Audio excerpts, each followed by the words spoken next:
Oke, hari ini kita balik lagi ke materi gerak harmonik yang sekarang kita belajar tentang periode dan frekuensi. Sebelumnya kita dalam gerak melingkar sudah belajar ya, apa itu periode dan apa itu frekuensi. Dalam gerak melingkar, periode itu adalah waktu yang dibutuhkan untuk satu kali. Kalau dalam gerak melingkar untuk satu kali muter, tapi kalau dalam gerak harmonik berarti untuk satu kali dia bergerak harmonik, dia bergetar ya. Untuk satu kali getaran. Untuk satu kali dia gerak bolak-balik atau kita sebut dengan osilasi penuh. Kalau frekuensi apa? Kalau frekuensi itu kebalikannya dari periode.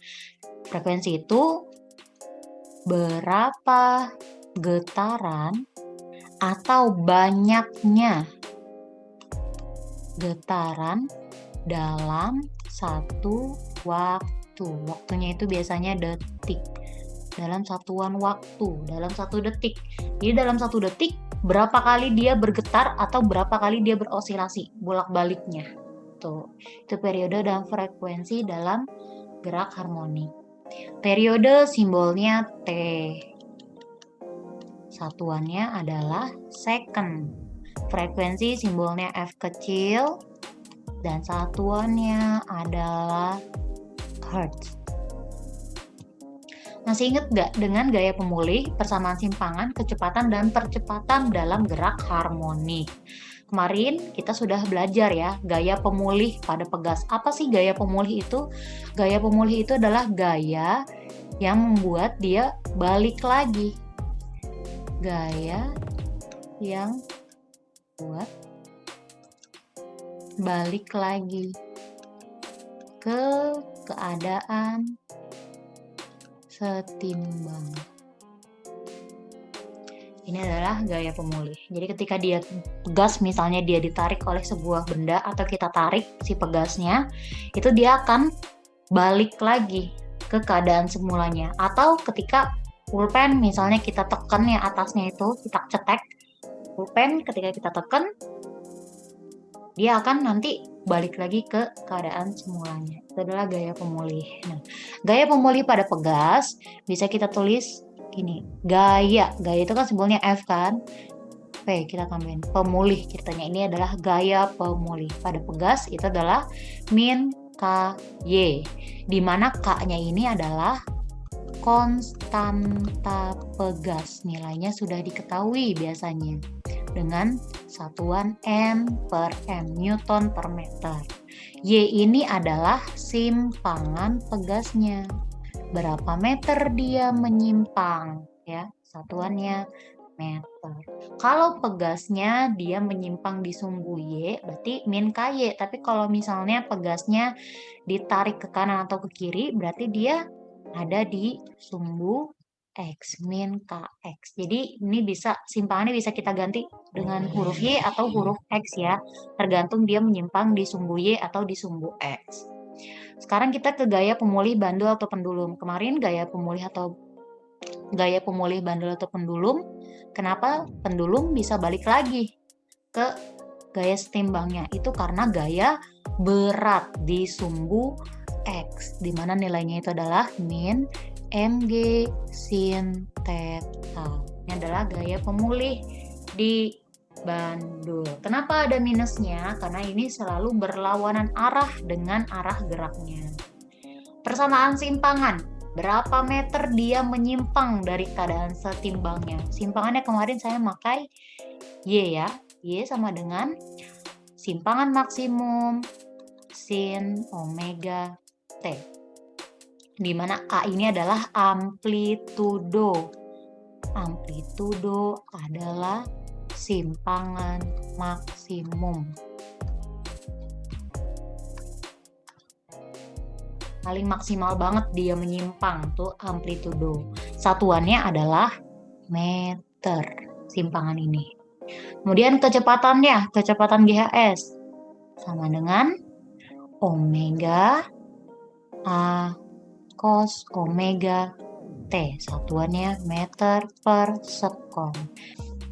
Persamaan percepatannya, persamaan percepatan dalam GHS A sama dengan min omega kuadrat dikali A sin omega T.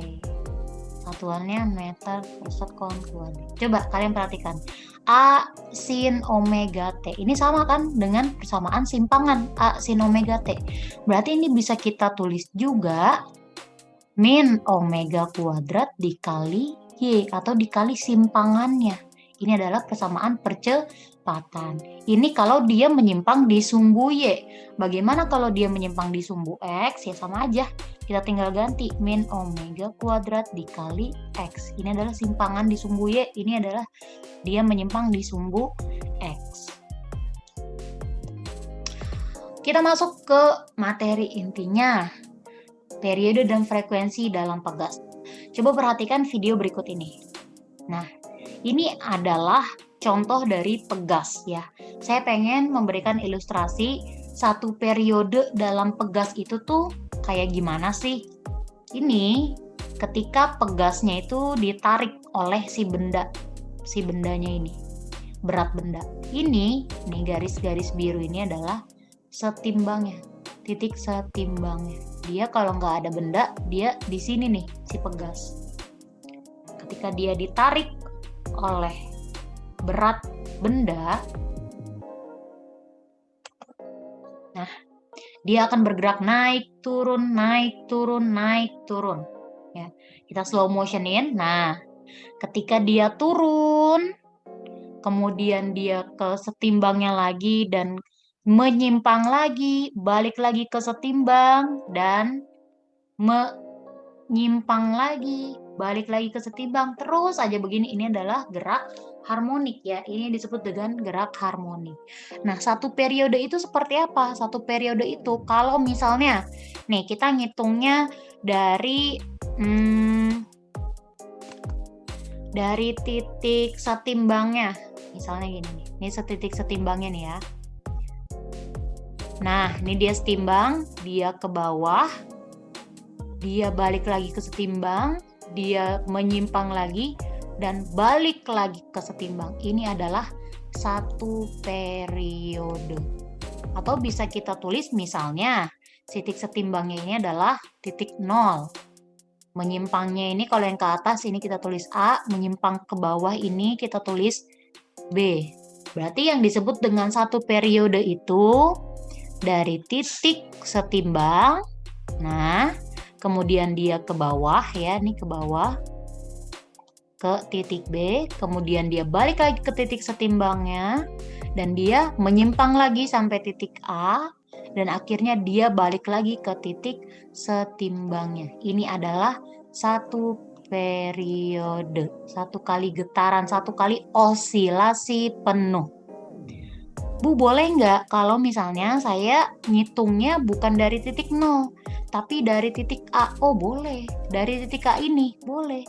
Satu periodenya berarti dari A, dia ke setimbang, kemudian dia pasti ke B, turun ke bawah, dari B dia naik ke titik setimbangnya lagi, sampai dia balik lagi ke A. Ini adalah satu periodenya. Tapi kalau misalnya kita pengen menghitung periode dan frekuensinya bagaimana? Kita balik lagi ke hukum 2 Newton.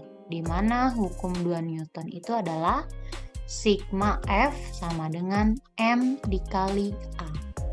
Dalam pegas, dalam gerak harmonik pegas, gaya yang ada di sini itu adalah gaya pemulih. Pemulihnya siapa? Pemulihnya pegas. Apa gaya pemulih pegas tadi? Fp sama dengan min Ky. Min konstanta pegas dikali simpangan. Kemudian yang A-nya ini adalah percepatan. Percepatannya siapa? Percepatan tadi, percepatan gerak harmonik. Atau bisa kita tulis GHS ya, gerak harmonik sederhana. Apa tadi percepatannya? Min omega kuadrat dikali simpangan. Berarti ini bisa kita tulis ulang dong.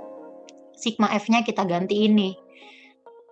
min KY sama dengan M dikali min omega kuadrat simpangan. Sama-sama ada minus dicoret. Sama-sama ada simpangan dicoret. Berarti tinggal K sama dengan M omega kuadrat. Atau omega kuadrat sama dengan K per M. Omega sama dengan, ini biar kuadratnya hilang, berarti di sininya harus pakai akar. Akar K per M. Omega itu apa? Omega itu bisa dua hubungannya dengan periode dan frekuensi.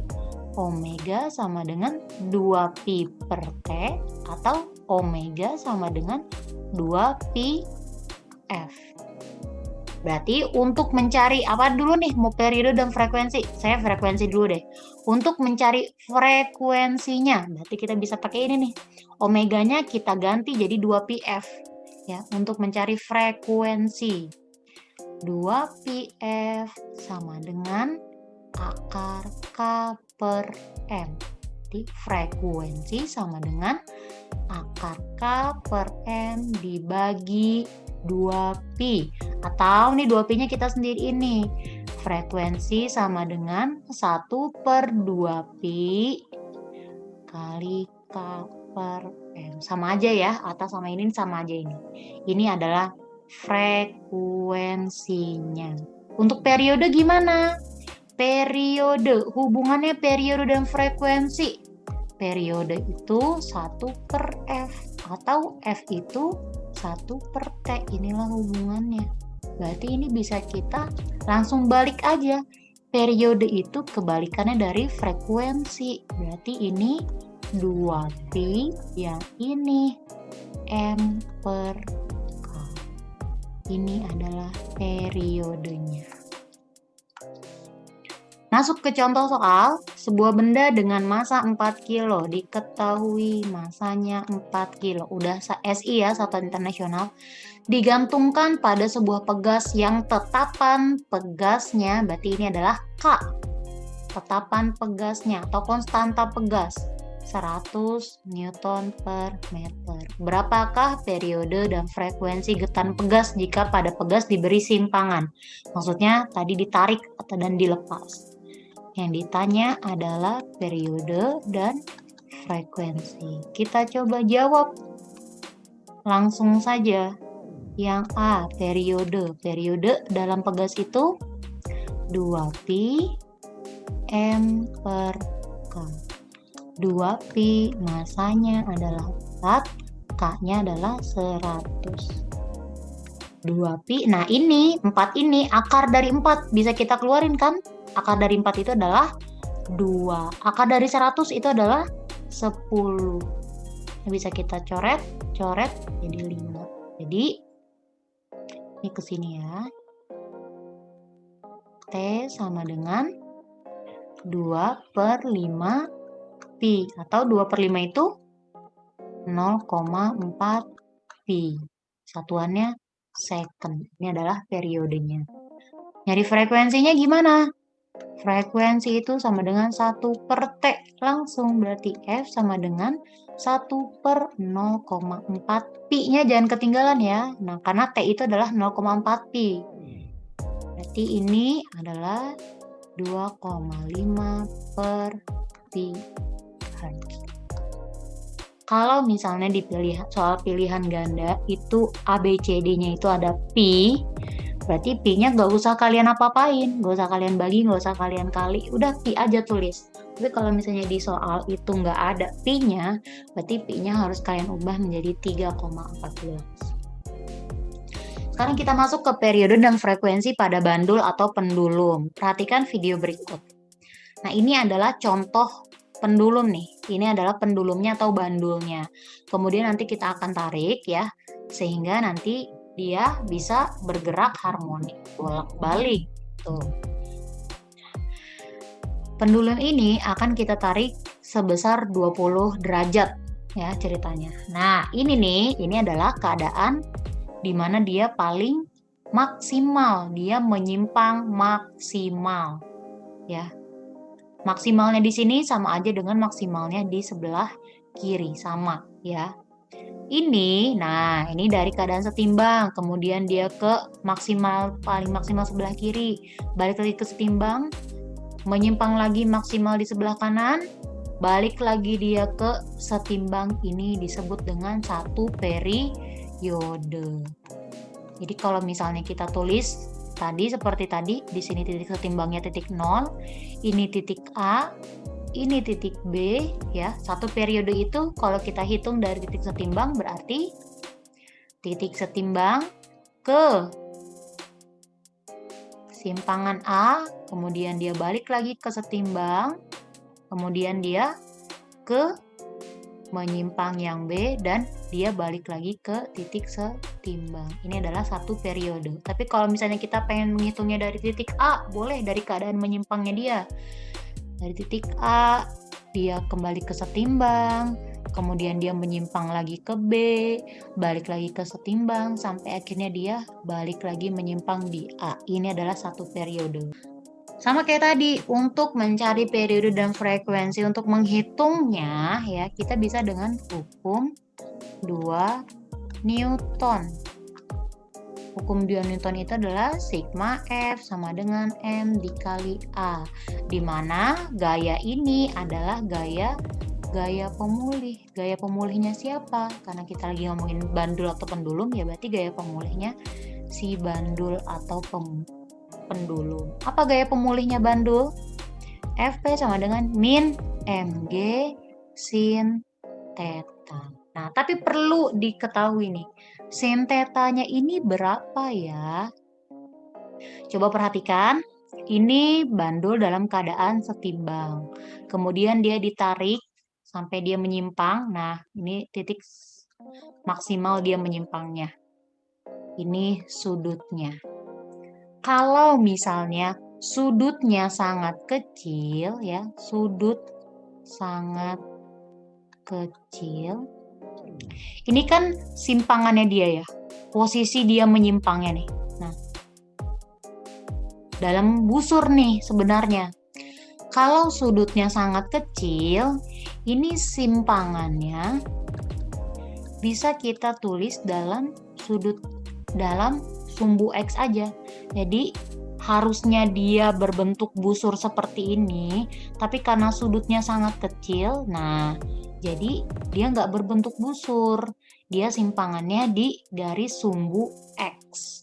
Di sini adalah tetanya. Di sini simpangannya di sumbu X. Nah, ini apanya nih?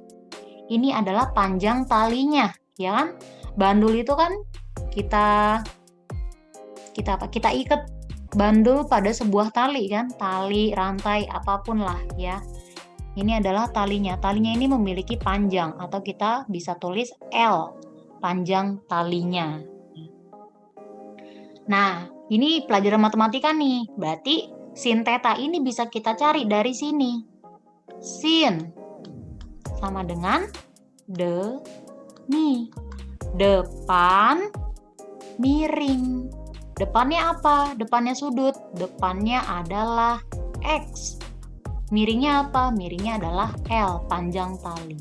Berarti sin theta bisa kita ganti sebagai X per L. Jadi bisa kita tulis nih di sini. Gaya pemulihnya bandul itu adalah min mg, sin tetanya kita ganti X per L. Ini adalah gaya pemulih pada bandul.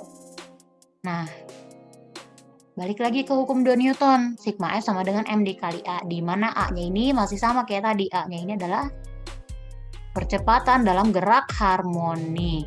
Itu min omega kuadrat dikali simpangan. Tapi bandul ini menyimpangnya di sumbu X. Berarti bisa kita tulis nih. Min omega kuadrat dikali simpangannya di sumbu X. Kalau kita tulis ulang, berarti sigma F sama dengan M kali A itu adalah ini. F-nya pakai gaya pemulih. Min mg X per L sama dengan M dikali percepatan. Percepatan ini adalah min omega kuadrat dikali X. Min, coret. M, M, coret. X, X, coret. Berarti tinggal apa? Tinggal G per L sama dengan omega kuadrat. G ini apa sih? G ini kan M kali G. Ini adalah gaya berat. G-nya ini adalah berupa gravitasi. Jadi G ini adalah gravitasi. G per L sama dengan omega kuadrat. Atau bisa kita tulis ulang.